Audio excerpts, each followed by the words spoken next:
Clive Owen, and he's going against the international bankers. But I haven't seen it. Why don't you give us a quick synopsis of why it's propaganda?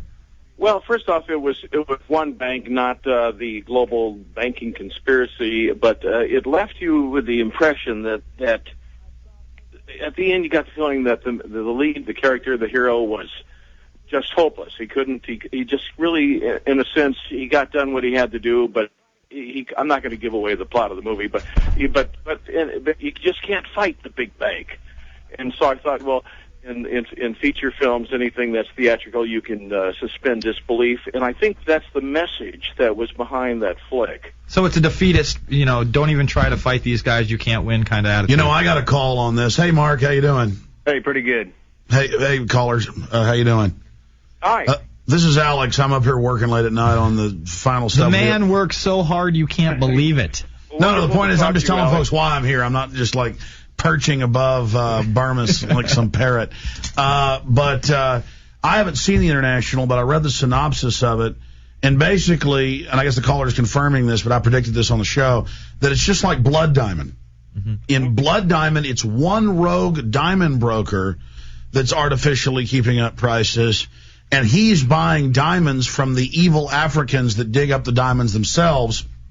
We want De Beers and the Oppenheimers, the monopoly wants, on record, is they want to shut down all the countries and individuals digging diamonds because they actually own the slave camps, and I've had the lady that made the PBS documentary about it on.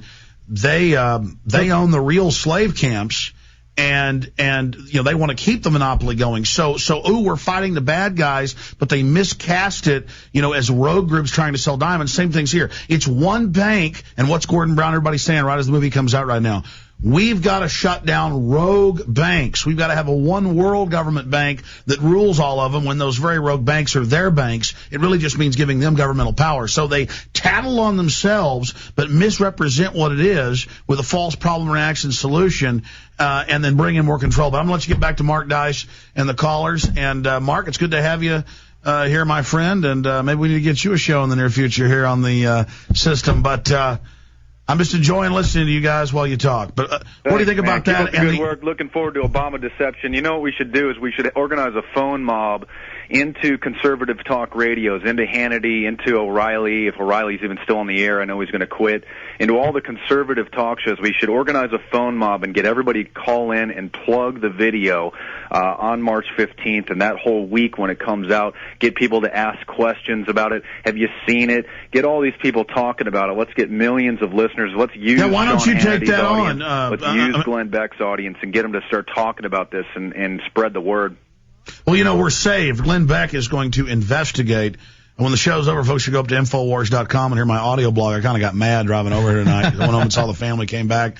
And I just watched the clip of Glenn Beck going, he'll investigate the camps and tell us if they're real or not. Then he went, but I'm not allowed to talk about it. Oh, Fox News conspiracy, they're telling me what to do. As if it's not on record that they have meetings at the White House and are told what to do. As if there isn't total propaganda going on out there. But listen, I don't want to take any more time from Mark Dice. I'll see you guys later. Bye, con Dios. All right, later on, Alex. All right, let's jump to another caller. One other thing ahead, about Mark. Glenn Beck, I listen to him just to monitor his propaganda for about 20 minutes a day on my way to work.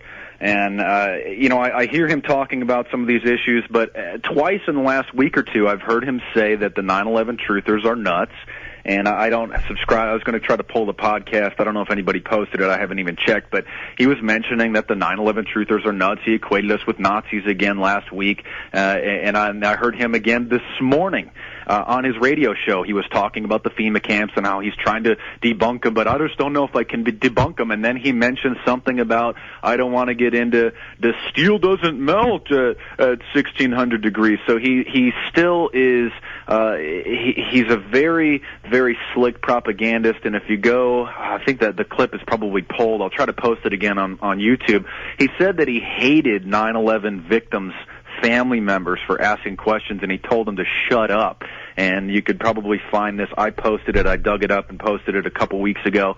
It's probably deleted. Maybe I can get it up there. Maybe it's still up there. But everybody's new hero, Glenn Beck, said that he hates the families, and he's never knew that he could hate a victim's family members, but he hates the 9/11 victims' family members for asking questions, and he wants them to shut up.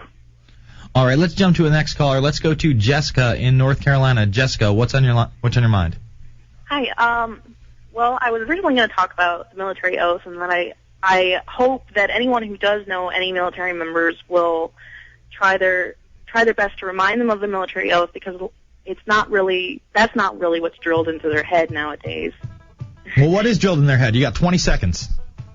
It's basically a lot of them get screwed over, and they continue that to the people below them. Well, I mean, they can win lawsuits that Agent Orange is giving them cancer and dying from Monsanto and Dow Chemicals, $180 million, and you know what? No, you don't get it. Final segment with Mark Dice. It's the InfoWarrior, PrisonPlanet.tv.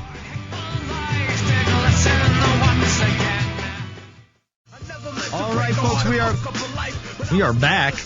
I wonder why we got to that. I don't think I programmed that part of it, but who knows? I thought I had the Iraq part on that. That's Immortal Technique. Great hip-hop artist. We're in the final segment with Mark Dice of the Resistance Manifesto. I want to remind people, Alex Jones has a special audio blog up at Infowars.com going after the deceitful jackassery of Glenn Beck. I'm going after these FEMA camps. I'm going to get down to the bottom of it. Meanwhile, we read you the 2005 documents for internment camps, civilian internment camps on Army bases. It's a real deal. It's been around forever. The continuity of government program does exist. They do want to declare martial law. They're trying to bring us into these camps incrementally, but don't be shocked if it comes all at once. I mean, all they need is the right disaster, and that's why we have to be awake. That's why programs like this one exist. All right, we got a bunch of callers. I'm going to go to the one that disagrees with Mark first. Let's go to Michael in California. Michael, what's on your mind? Hey, what's going on? First of all, I want to say I think Glenn Beck is a complete tool, and he's just feeding everything that is stamped and approved from, the higher-ups. And speaking of which, actually, nice on the tool bumpers, by the way. Anyway, thank you. I want to correct a few things that are really, really, I think, exploding in that Christian community. I'm not a Christian, but I study religious heavily, and I think it's, we're going to feed the fire and get all the basic beliefs of good and evil in an uproar when you sensationalize this Lucifer Satan kind of thing. But if you really get down to it, I don't know if you're following Milton's Paradise Lost or something like that, or if you're following the actual scripture, but Satan comes up like one time, and it's actually it's a Latin word. Doesn't he meet? Isn't the one time that he's in the Bible, or maybe it's the Old? No, it's the New Testament. Is when he meets. Well, doesn't he meet Jesus on a mountain or something like that? Mark, no. What he's talking about, the word Lucifer was used once in the Bible, and it's people attribute it to actually the Babylonian king. Falling. How you have fallen, and all this. Is that what you're talking about? Right. What I'm saying is that the Luciferian ideals and symbology don't mean this big supernatural Satan guy that they all worship, okay? I think if they have complete control of the world, they're going to utilize people that may be brainwashed into worshiping kind of Satanistic things and use that as militaristic force, okay? And when it's done and it's been accomplished and that's all done and the use is over, they'll erase them too, okay? So you don't think there's like a physical Satan? Using logic. You think it's more like it's not a physical Satan, it's more of an ideal? It's the worship of knowledge and technology, understanding that man can improve himself and become more like the designer of the universe. And this makes like I said, that's one way to look at it, and it's possible even if it is an allegorical view like that. If it's sort of a metaphorical view.